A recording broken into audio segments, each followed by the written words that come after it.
Thank you for staying with us. Let's talk about hunger. Across our nation, millions are waking up to the same question. Will there be food today? Now that may sound or seem simplistic, but going by the numbers that we have seen in 2022 by the multidimensional poverty and how it seems that not much is being done to fast-track the process of moving millions of Nigerians out of poverty, it definitely is a concern. And there is that saying in Western Nigeria that when you remove the problem of food from the poverty equation, poverty is significantly depleted. In Sokoto, the farmer watches his crops wither under a scorching sun. In Borno, mothers wait in long lines at clinics, cradling children weakened by hunger. And in cities from Lagos to Maiduguri, the price of a simple meal has doubled, forcing families to choose between food and other essentials. From what is available, information available says over 31 million Nigerians face acute food insecurity. Behind that number are real faces, real stories, and an urgent call for action. This morning, let's step into the stories. Let's hear from the frontliners on those who are doing something about the hunger crisis. The question we are asking is, how can we turn the tide before it's too late? Or are we falling behind or actually at the vanguard? Two gentlemen are with us this morning to discuss this. James Jayobe is a professor of agronomy and soil science. He joins us from Abuja studio. Good morning and thank you for joining us. Good morning. We also have with us Dr. Debo Akonde, who is an agribusiness development specialist at the International Institute of Tropical Agriculture. He is DG Oyo State Agribusiness Development Agency. Thank you so much for joining us this morning, Dr. Akonde. Thank you very much for having me. All right. Let's begin with you, Prof. Perhaps one of the first questions to ask is, in your opinion, do we have the numbers right about those who are facing this serious food crisis, hunger crisis? Do we have the numbers right?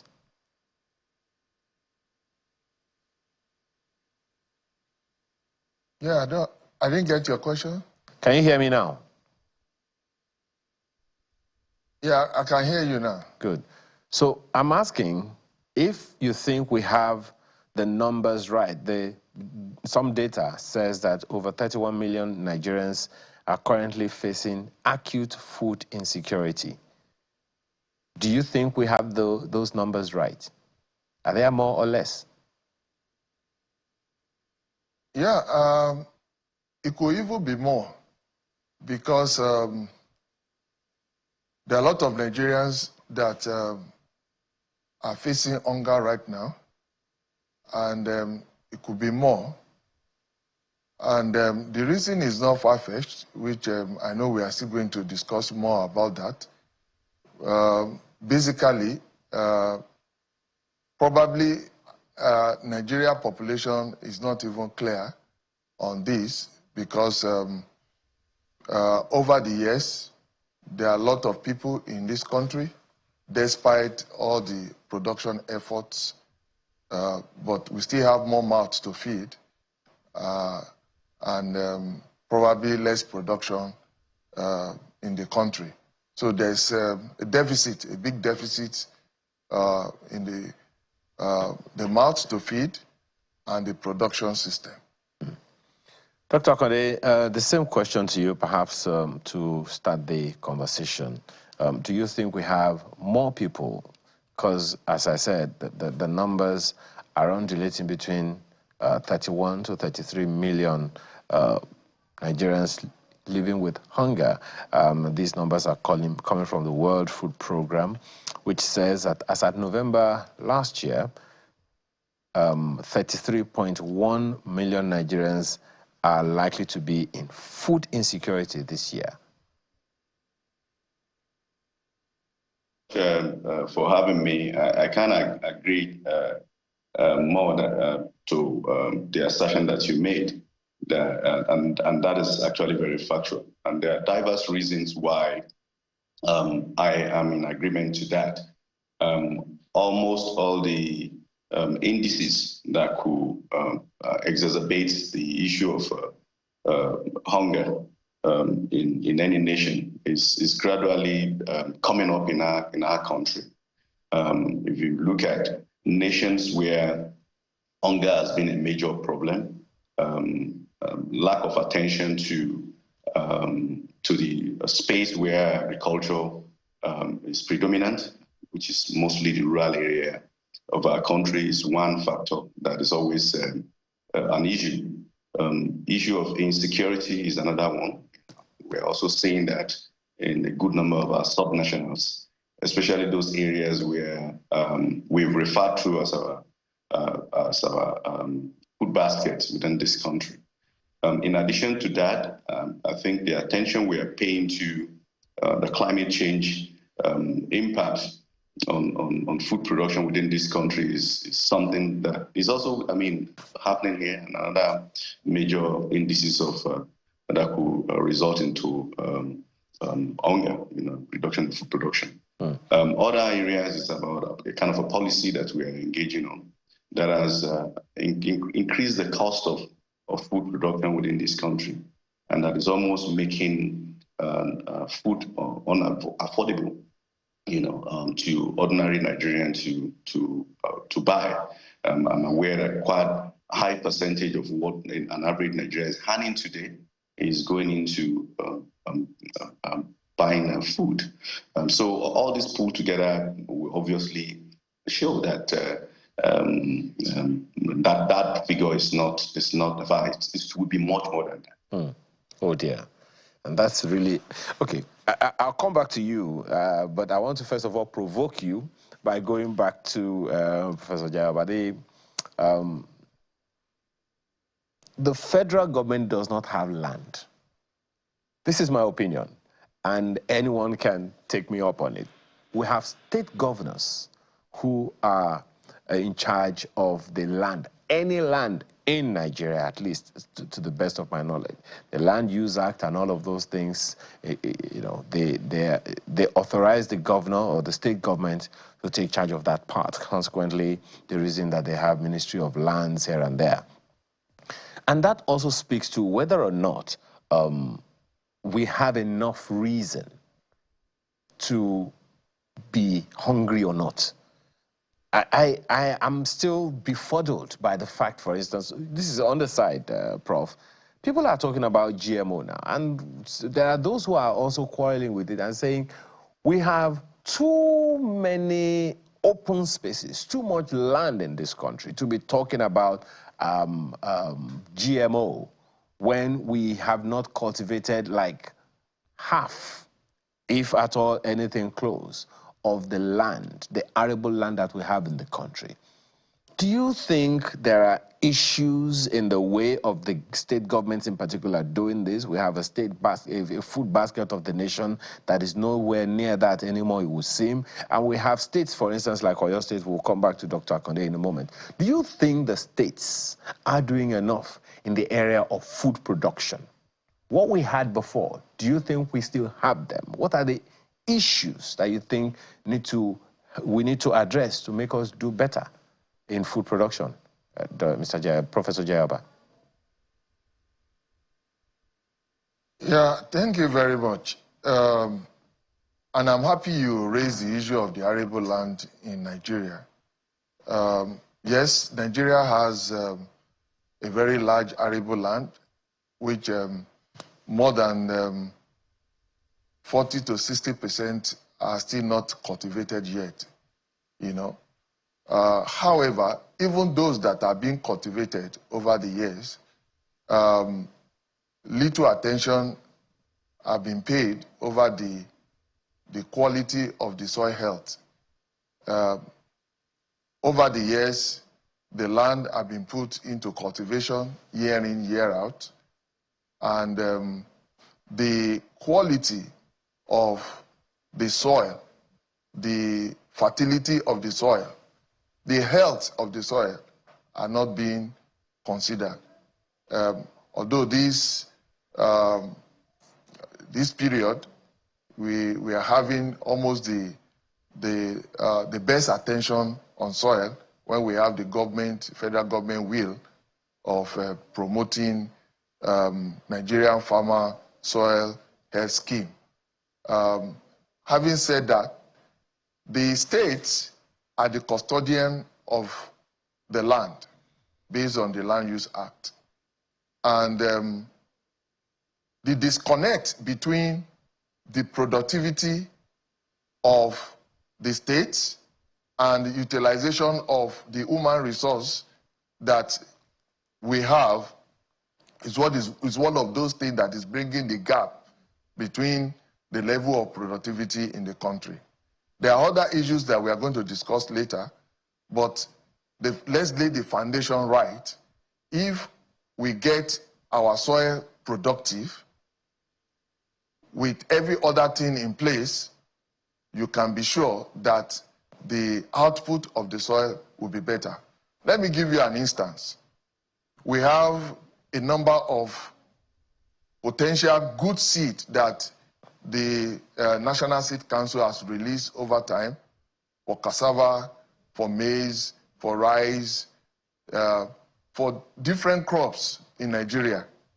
And all of these crops, varieties have high-yielding varieties, high-yielding quality and potentials. But, for example, cassava, with Dr. Akande and co working in IITA on cassava, have done a lot of work in improving the variety and the yield of cassava, and they have released them into the society for farmers to use. Yes, some of them are potential 11, 12, 13 tons per hectare. But what do we get in our farmers' field? With the best practices, 10, 5, 6, sometimes 4 tons per hectare. That is what we get. And this is the reason for this low productivity is because of the quality of the soil, of the land. So we are not just not cultivating enough, but even those that we are cultivating, the quality, the soil quality is depreciating over time with little attention paid to global gap, good agronomy practices. So we are not using the best combination of organic and inorganic fertilizers to improve our soil. So because of that, the potential of this of the land is reduced, and this is one of the major reasons why we have low productivity of our land. Okay. Now, going back to the state, which I know Dr. Akande is going to say some things that your state is doing concerning arable land in Oyo State. And that is also what many states are doing. But they can take advantage because we have the population. We have the market. There are many issues, Prof. There are many issues that I think a state government, like Oyo State or any other state should be looking at. You talked about the land. I mean, you have flown via helicopter or even airplanes over this country. You know the kind of arable, not just land, arable land that we have. Then we have the population. You talked about not just the market. We talk about a young population of something in the region of about 60 to 70% of them being under 30 or thereabout. And then we have, we have the brain. Dr. Akande, I know that, Oyo State is doing a lot in that regard. But the challenge has always been, first of all, you tell us what Oyo State is doing and what other state governments should be doing so that we can moderate this process better. Then, sustainability is a problem. The Oyo State example, for instance, the Fashola farms is decades old, and abandoned again for all decades as well. I also remember Arakunrin Akeredolu, the late Arakunrin Akeredolu, the former governor of Ondo State, also saying that certain aspects of agricultural, viability of Ondo State were abandoned for decades. So the challenge is not what you're doing now, it's first of all what you're doing, and then what's the assurance of sustainability over the next 10, 50, 100 years? Thank you very much, and I'm really very happy that Prof has touched on some of the critical issues that we should be discussing around the subnationals, engaging in agriculture. Yes, as requested, I will speak to what your state government has been doing and is currently doing as well. That has helped us a lot to increase our output as a state, and that is supporting a lot of this food insecurity within the country, as it were. I think I need to mention first that what I've found out is that while all subnationals are not on the same level, okay, as far as effort in terms of food production is concerned in this country.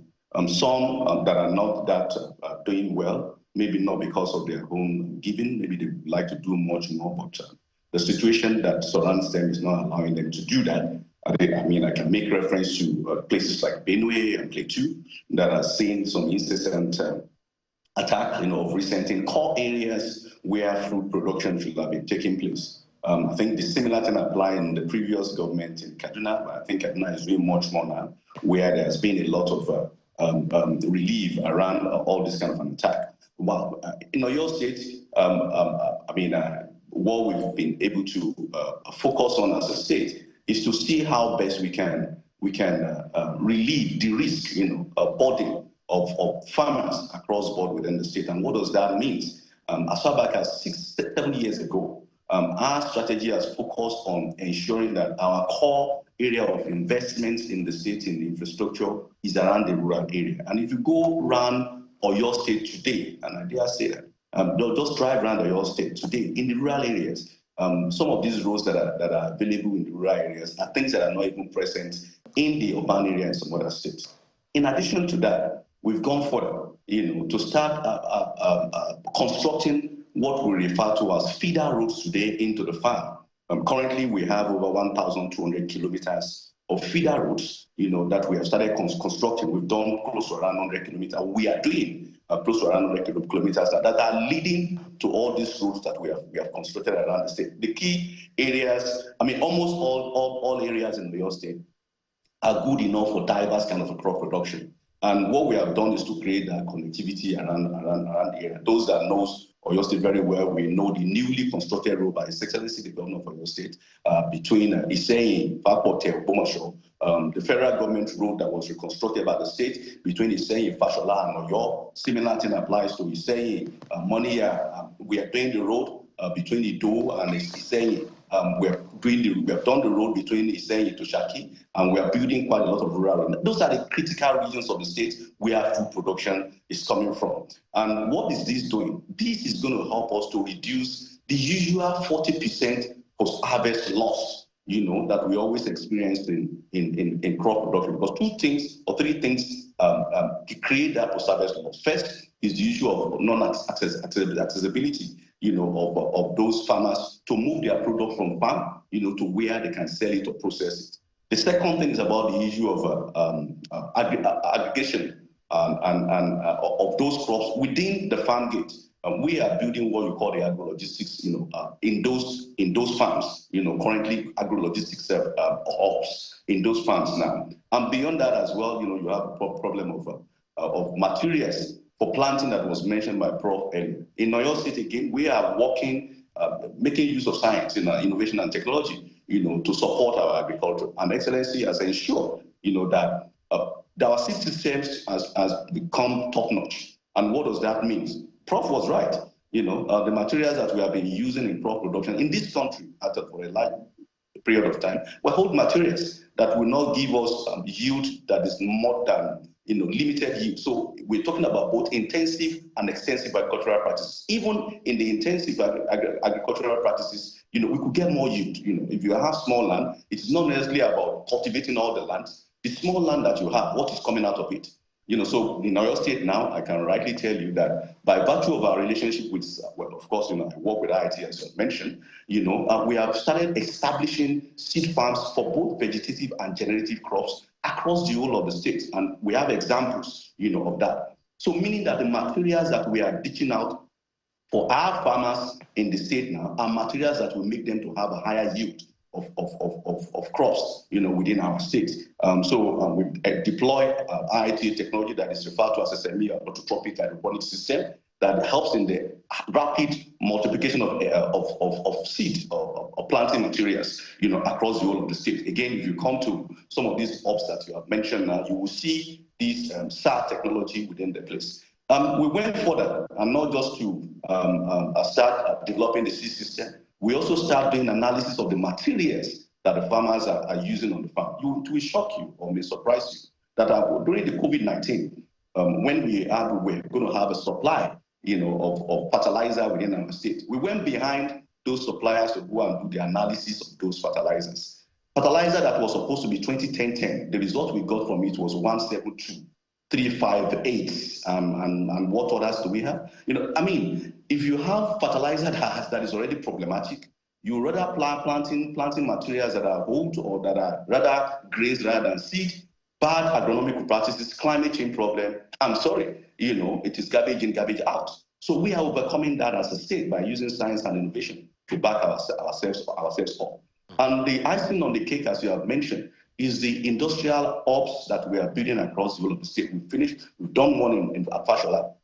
We have already, just last week, we did a groundbreaking of another one in Irua, in Nigeria, sorry. We've done one in Irua a couple of months ago that construction is going to be commencing. And the implication of this to the state is that we are developing a system where farmer doesn't need to come to IIT or ILWI, or some of these international research institutes to learn, to know, and to understand what is the innovation and the best practices to engage. Okay. We are building a hub within the community of the farming area, and it is going to be replicated in all the regions of the state. So one, you'll be able to see what innovation, what technology is available that is modern that you can adopt. Beyond that, there are industrial areas within all these hubs. At Fashola alone, we have close to around 10 industries, processing cassava, processing cashew, processing tomato, and also even producing milk, through dairy system within the hub. And I invite, as many as folks that are interested in learning, about this to come over and see what His Excellency, the Governor of the state, Engineer Oluwaseyi Makinde, is doing around that particular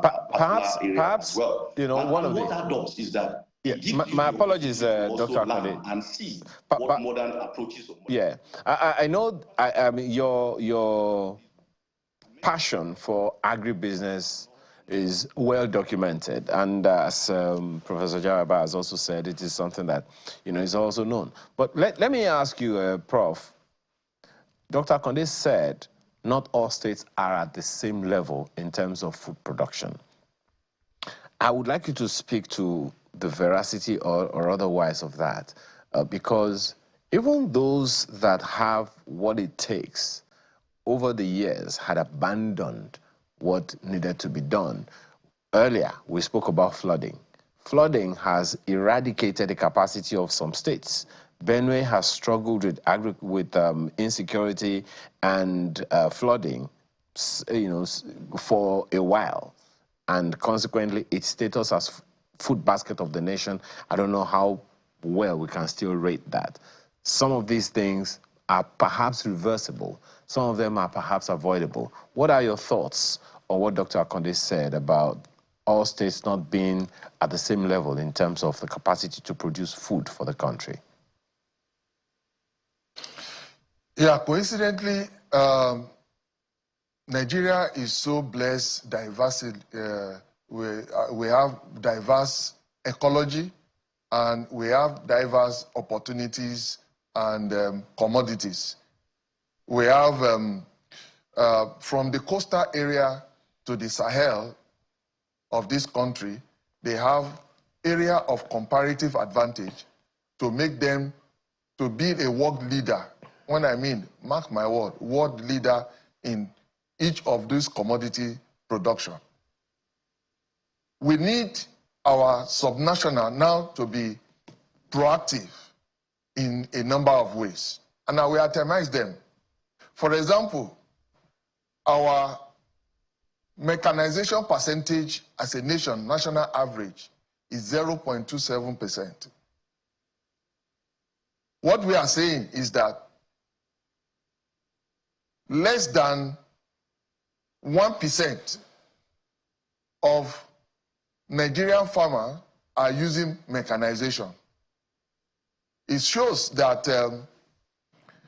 the manpower, human effort, human tools, hoes and cutlasses is what our farmers are using over 90%. Now, let me give you a comparison. India has 2.6 horsepower per hectare. Nigeria is 0.027 horsepower per hectare. China is 4.1 horsepower HP per hectare. And thank God for the present government. With the removal of subsidy, there are more money that are coming to the subnationals. That means they are empowered to have the opportunity to mechanize the production system. What it means is that if an human being can do 0.27 horsepower per hectare, a machine will do multiple of 4.1. If you calculate the percentage of that, is in thousands over the effort of human being. And that is also translates to our production system. So the more we mechanize, for example, we heard of Niger State, what Niger State was able to do in buying a lot of tractors for farmers, you know, and even declare himself as a farmer governor. And it has translated to a number of things in Niger State. Yes, compare also to what Oyo State, what Dr. Akade said, wonderful thing that Oyo State is doing, another state.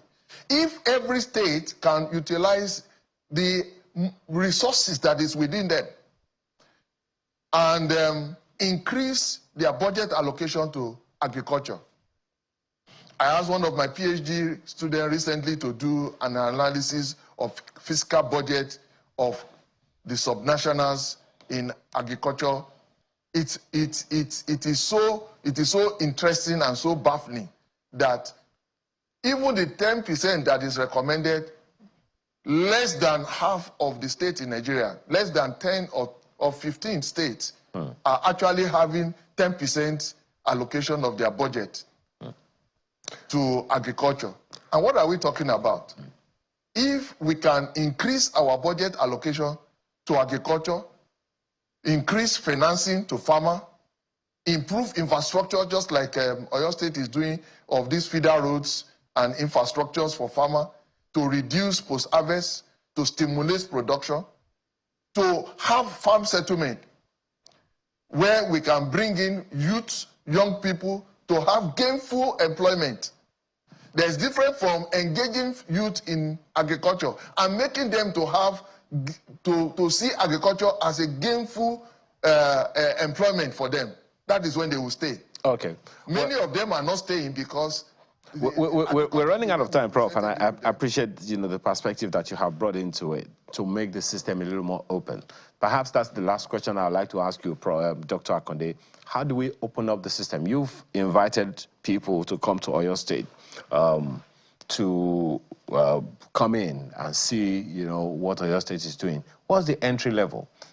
You talked about the special agro-industrial processing zones that have been commissioned in Oyo State now. What's the entry level for anyone who wants to get into that space? Because it will seem like the doors are open, but we don't even know how to get through the maze to get to the door. Thank you very much. In all fairness, I must say that a good number of states has come to meet with us in the state. I won't be mentioning the names of the state. At least I can count close to around 9 states that has paid a visit to us and to understudy what we're doing. Oyo State Agribusiness Development Agency is an agency that was established close to 5 years ago.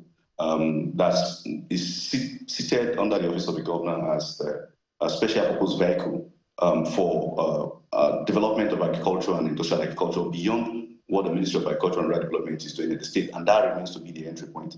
By the way, I'm the DG of the agency, but I also work as the executive advisor to His Excellency on Agribusiness, and so I have an oversight as far as advice is concerned to both agencies and the ministry as well, and in terms of advice. Okay. And so, yes, I'm available, for that at that high level, and the agency is here at other levels as well. Okay. But if you permit me quickly to just mention one thing, okay, that where I spoke about the differences that exist and the reason why we need to build up for all other states as well, because it should be a collective responsibility.